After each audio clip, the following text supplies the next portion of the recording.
All right, thank you everyone for joining me for these live internet studies. Once again, we took a week break for the Purim time frame, the festival, and now we're ready to jump back in. So we're like a week behind, it feels like sometimes. I feel like I have to do catch up, but I'm not going to do a lot of review and things like that. I'm only going to encourage you to go back to previous studies and look at what you've missed. Go to my YouTube channel at youtube.com/at Tetze Torah Ministries, all one word, TETZETORAH.com. I'm sorry, not .com. TETZETORAH, and then the word ministries, right? There we go, all spelled out. Of course, if you're watching this video on YouTube, you're already aware of my YouTube channel, I hope. Let's jump into our studies. The entire hour-and-a-half long study for the live internet studies is 2 segments. First segment is entitled Eschatology, a Biblical Study of End-Time Events, where we're talking about things related to end-time prophecy. We're working our way towards the book of Revelation. The second segment is 30 minutes. It's entitled A Trinitarian Response to Biblical Unitarianism. That's where we look at Trinitarian versus Unitarian biblical passages. Which ones are correct? Is God Trinity? Is God unity?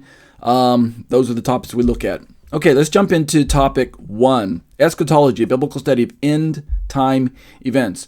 We're working our way down through the chart that you're seeing on your screen right now. We're in topic 12, Rapture Views, a Final Analysis. We left off in the middle of working our way through this internet article put together by gotquestions.org, and they're asking this question: what are the strengths and weaknesses of the mid-tribulational view of the rapture, otherwise known as mid-tribulationism? And we actually read their article, and now we've already turned to my own evaluation. I entitled it, A Prewrather Evaluates Mid-Tribulationism. So I have my own particular view of rapture, but let me just show you the 4 views that are kind of comparing and contrasting against one another. So give me a moment, jump over to a different screen here. I'm going to test drive a new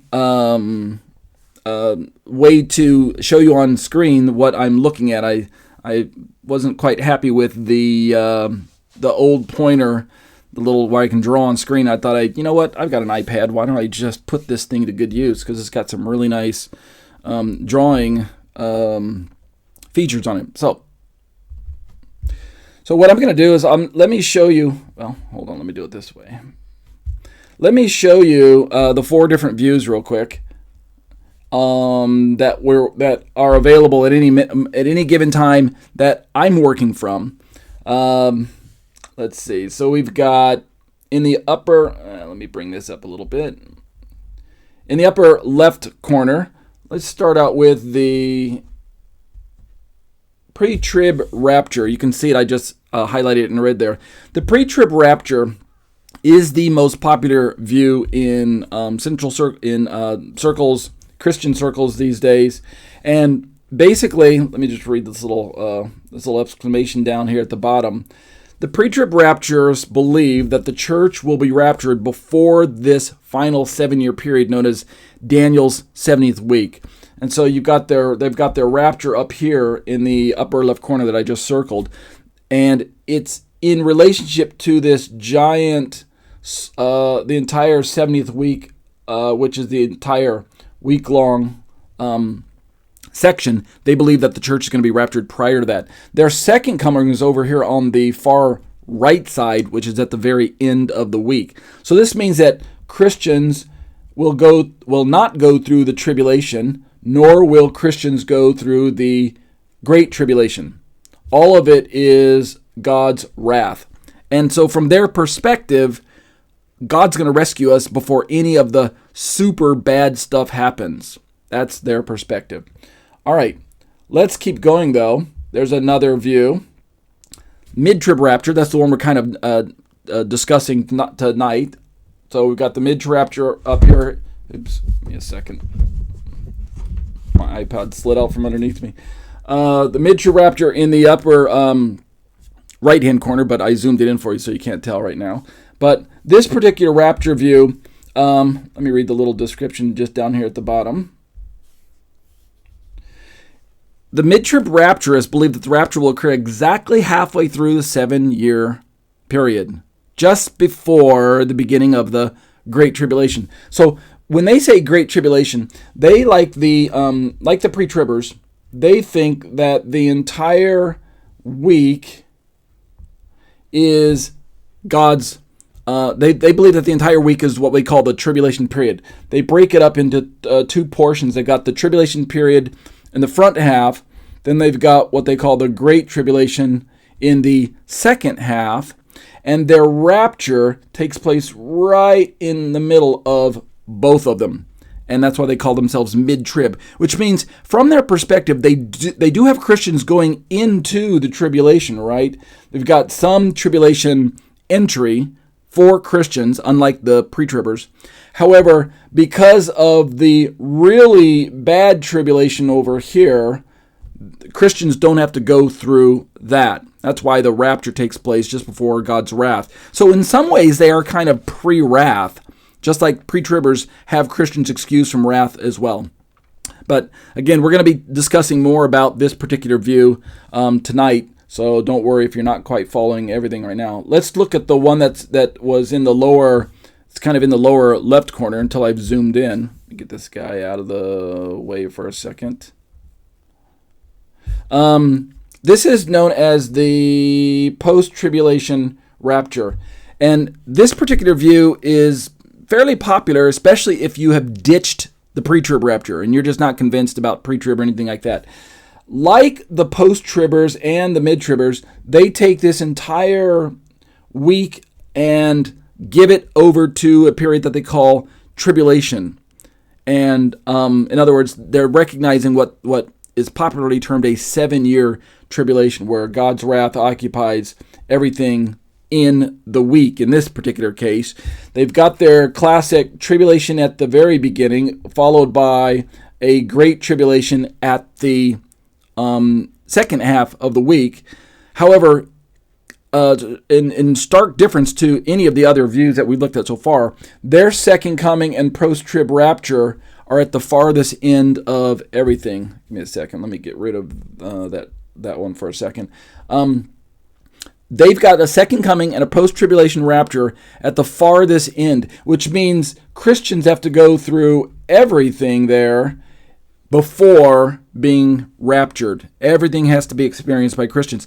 How does God gonna handle that? When there are other verses that seem to indicate that we're not supposed to go through any wrath, according to their perspective, God is going to kind of shelter us or protect us supernaturally, kind of like the way he did with the Israelites in the midst of Egypt during the plagues, something like that. All right, but there's one more view, and this view is the pre-wrath rapture. Let's get it on the screen there. And this view, this pre-wrath rapture, this is the view that I hold to myself. Let's just read the description down here that I'm highlighting in yellow. The pre-wrath rapturists believe the rapture will occur following the opening of the sixth seal of the book of Revelation. So what this means is that the church will experience severe persecution by the Antichrist, but will be snatched away, that is, raptured, before God begins to pour out his wrath during the day of the Lord. And notice that I didn't read this thing down here at the bottom for the post-tribbers, but they believe that the rapture will occur following the 7-year period known as Daniel's 70th week. So one thing that's really different from the three views versus the post-trib is that the post-tribs put the church into the tribulation period and put the church through the wrath. But by comparison, the pre-wrath rapture, let's try that again. The pre-wrath raptures, right, the one that I'm holding to there, put a little star on it, huh? We believe that we do go through the tribulation period, meaning the Great Tribulation, right? So we've got the church entering into that. But the first part is not called the tribulation period. The first part is called the beginning of sorrows, the first part of the 70th week. And the day of the Lord is this part here, and I'm circling or making into a square. This part of the far end, the day of the Lord, God's wrath, the second coming of Jesus, that's when the rapture happens. And it's that day of the Lord activity that we are spared from. It's the wrath of God that's poured out that we're not going to experience. And so this is important because from the pre-wrath perspective, it allows the church to go into the Great Tribulation, but we also experience God's promise of being spared from his own personal wrath as his bride. So, and the thing that separates those two is the rapture itself. And so that's why in our name, pre-wrath focuses on the fact that we're not going to go through the wrath of God. So when I look at all of these particular views and put them all back to, and I take all these views and look at them, I can see that there are some similarities between the views and there are some differences between the views. And so I think it's important as we study along that we give credit where credit's due, no matter which view you look at. All of the views are operating from the biblical data that's available to us. What becomes our research homework assignment is how do we corroborate and collaborate and harmonize the different biblical data that sometimes look like it is opposing. I mean, look at the pre-wrath look at the pre-trib versus the post-trib. I mean, they're just like opposites. And yet, only one of these views can be right unless there are actually two second comings, and one's at the very beginning of the 7 years and one's at the very end or something like that. Two complete raptures is what I mean by that, not just two different second comings. So we'll talk about these in time. Let's jump over to my essay that I put together. A Prewrather evaluates mid-tribulationism. So I'm not going to read through Biblical Unitarian. I'm not going to read through gotquestions.org's essay right now. Instead, just know that I've already gone through it, and now we're ready to go into mine. So we already worked our way down through some of this. They're broken up into, I think, like 6 different paragraphs. Excuse me. And we already made our way through paragraph 1, so I don't need to read any of that anymore. We stopped basically at paragraph 2. So let's start here with paragraph 2 tonight and see what we can go through. The way I put this together is I put this big square around where gotquestions.org, who is a pre-trib leaning outfit. They believe in pre-trib. But what they are doing at the moment is they are evaluating the mid-trib position. And then I, a Prewrather, I'm evaluating gotquestions.org's evaluation of the mid-trib position. And I'm agreeing in some places with Got Questions, and in other times I'm disagreeing with Got Questions perspective. But primarily what I'm doing as a Prewrather is I'm providing my own comparison contrast of the mid-trib position itself. So, gotquestions.org. We're in paragraph 2 here. Look at the screen. Got questions. According to Midtribulationism, the order of events in 2 Thessalonians 2, 1 through 3 is as follows. Number 1, the apostasy. Number 2, the revealing of the Antichrist. And number 3, the day of Christ. And this basic order that they're describing is not in accordance with the way they see things lining up. Remember, if we go back over to, let's pull up a different slide this time. Let's go to the pre-trib rapture here. According to the pre-trib, give me a second, I want to drop this guy. I want this guy on the bottom. According to the pre-trib rapture, their rapture is going to take place way over here at the very beginning of the week, which means if you compare, right, the second coming from their perspective is way over here at the far end of the week. So what this does for them is it creates a completely separate event known as rapture that is separate, 7 years separate from the event known as second coming. And in so doing, what this causes is the church to be disconnected from Israel by design. And you have to, the only way you can really follow along with the pre-trib rapture and the arguments that they present and the logic that they're working from is you have to remember that they use something known as dispensationalism. Dispensationalism. So this is dispensationalism. Dispensationalism, and I'm not digressing. There's a very important reason for this. Dispensationalism has, let's bring in my little markers. Dispensationalism has this kind of this church age over here. Oops, I don't want to do that. That's too big. They've got this church age that they describe, which is the age separate from Israel, from their perspective. There's this dispensation when God used to work with Israel, and now we're in this dispensation where God's working with the church. But I suppose where they believe we're at right now is that we're in the signs of the ends of the time, of the end of days. But sooner or later, what's going to happen is this little 7-year time frame. It's kind of a bad drawing. Let's try that again. There we go. Capture all of it. This little 7-year tribulation. Sorry. This little 7-year tribulation is going to kick in a little. This 7-year tribulation is going to kick in. And when that happens, we're going to have a rapture that happens to remove the church from having to enter into any of what should be a time frame where God is dealing with Israel. And so the pre-tribulation rapture is built upon the foundation of dispensationalism. And this is going to be one of the main factors that separates it from some of those other three positions that I mentioned, right? Pre-tribulationism versus mid, post, and pre-wrath. Pretribulationism is proudly dispensationalist. So that's why I'm showing you this. Now, let's jump back over to Got Questions evaluation. Remember, they're going to evaluate they being pre-tribbers, which means they're dispensationalists. They're going to evaluate all the other positions as it lines up with their dispensational perspective of the church either going into the 70th week of Daniel, the 7-year tribulation that they call it, or the church being absent from that. And that's why when they begin to look at 2 Thessalonians 2, and they read things about the apostasy, the revealing of Antichrist, the day of Christ, they begin to say, where's the church in all this?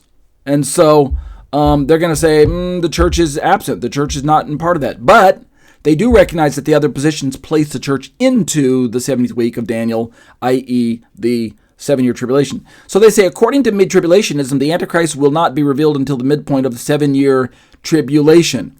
And so the reason this is relevant to us is we're going to see when I get into my own answer, my own response, is that pre-tribbers don't believe that Christians will, in fact, meet the Antichrist.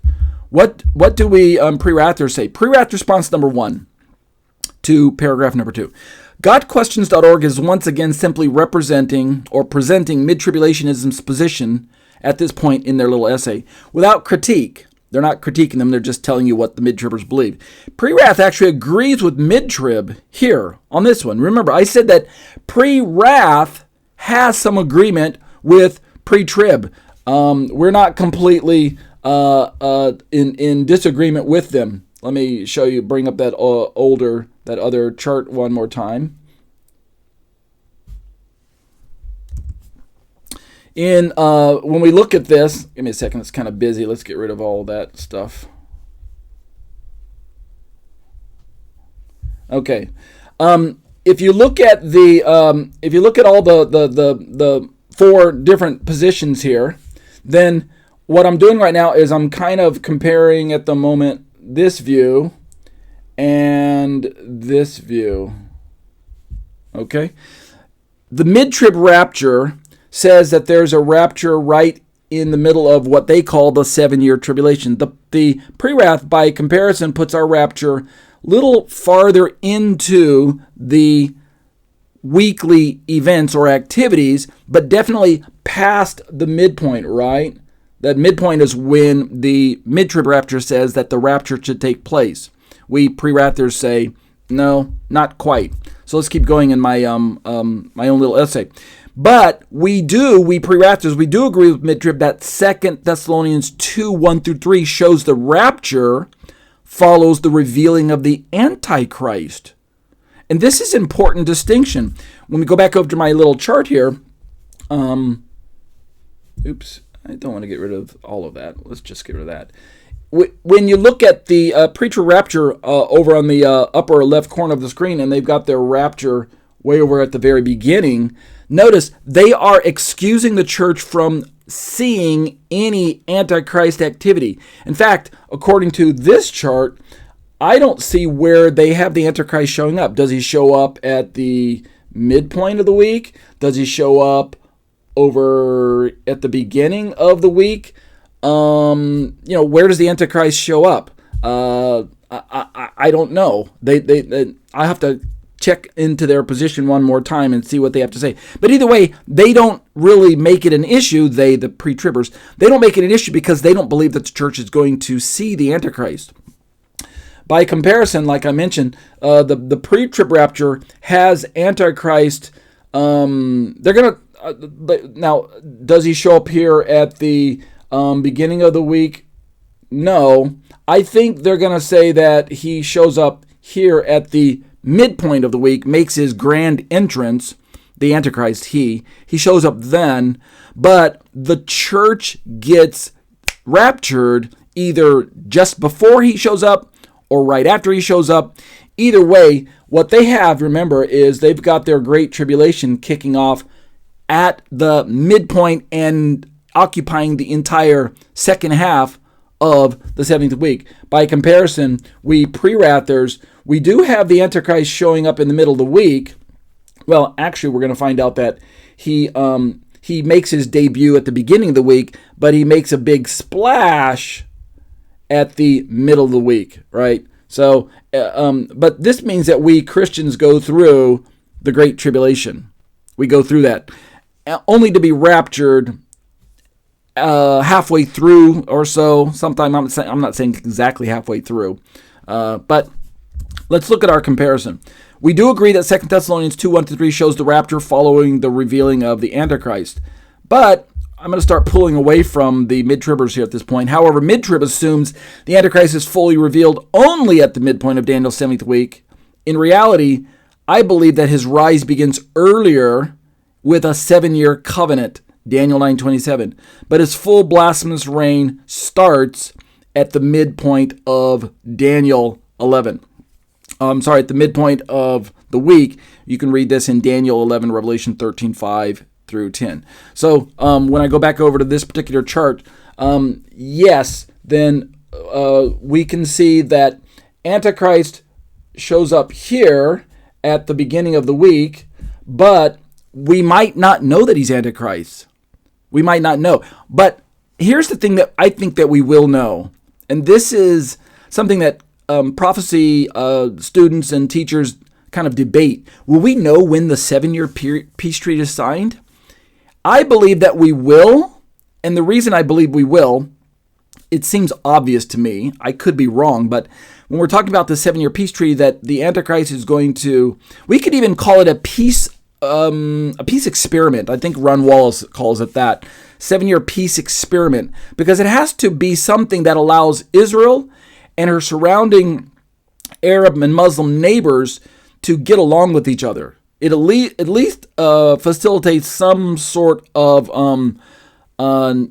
ceasefire agreement. At the very least, it's going to have that going on.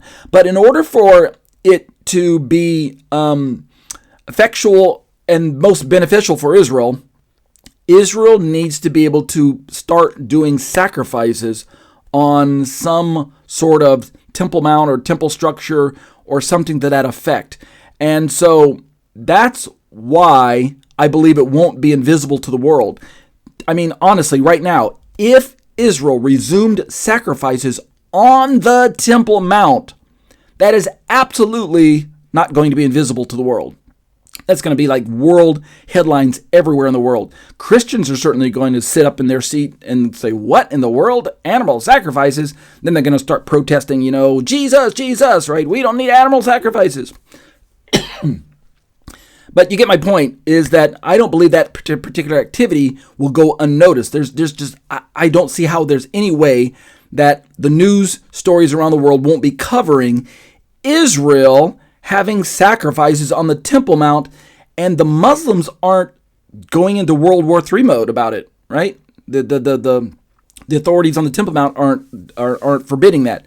So that's why I think that the 7-year peace experiment, again, those are Ron Wallace's terms when I say peace experiment. I think that's why we might not know who Antichrist is, but the fact that these activities will begin will cause prophecy students to go, wait a minute, didn't we read something in the Bible about Israel resuming their sacrifices?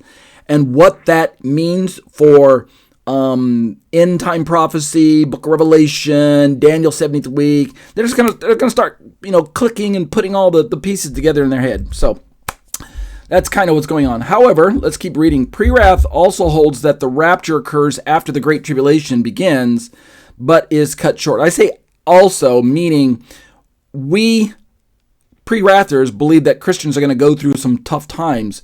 The mid-tribbers, let me go back over to this chart for a second. The mid-tribbers have, let me get rid of some of that stuff. The mid-tribbers have the church going through the tribulation period, but it's not the Great Tribulation period. It's the first 3.5 years.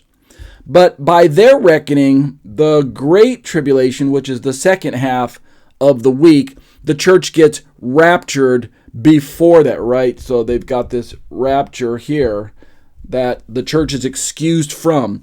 And so in this way, the mid-tribbers kind of resemble the pre-tribbers in that they don't believe that the church is going to go through any tribulation. And yet, similar to the pre-Wrathers and the post-tribbers, the mid-tribbers do believe that the church is going to go through some tough times. You remember the pre-trib rapture says, no, we're not going to go through anything. God's going to rescue us before any tribulation and before any great tribulation, right? We're excused from both of those things. All right. So let's keep looking at my little essay here. Paragraph number 2 continued. So gotquestions.org is continuing into their evaluation of midtribulationism. Here's what they say. They believe that midtribulationism believes that Daniel 7:25 indicates the Antichrist will persecute the saints for 3.5 years, meaning the church is present for the first half of the 7-year tribulation period and removed before the worst part, viz. The second half. And so I demonstrated that here on the screen now.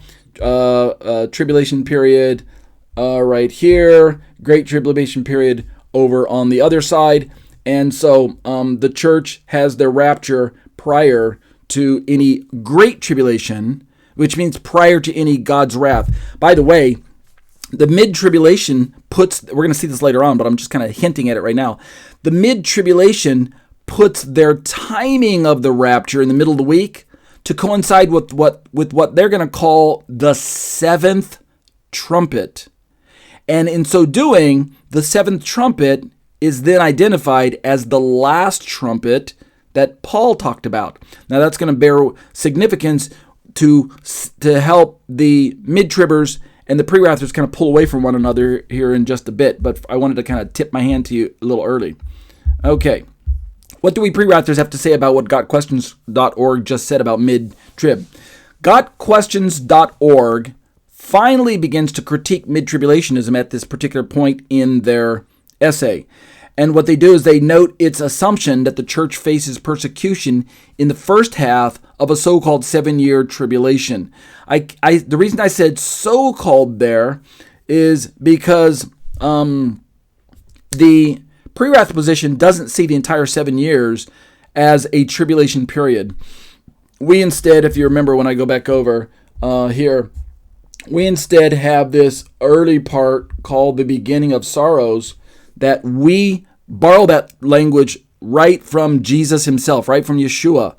The beginning of sorrows then is something that, yes, the 7-year peace treaty starts there, right? Remember with Antichrist, but the tribulation itself doesn't necessarily start at the 7-year period. What does the beginning of sorrows entail then? Well, there are lots of messy things that do take place on the earth. When I say messy, we're talking about bad stuff that happens to innocent people, bad stuff that happens to good people. But overall, the Antichrist doesn't seem to be on this hell-bent mission to take out Christians and Jews en masse just yet. That doesn't seem to be his focus.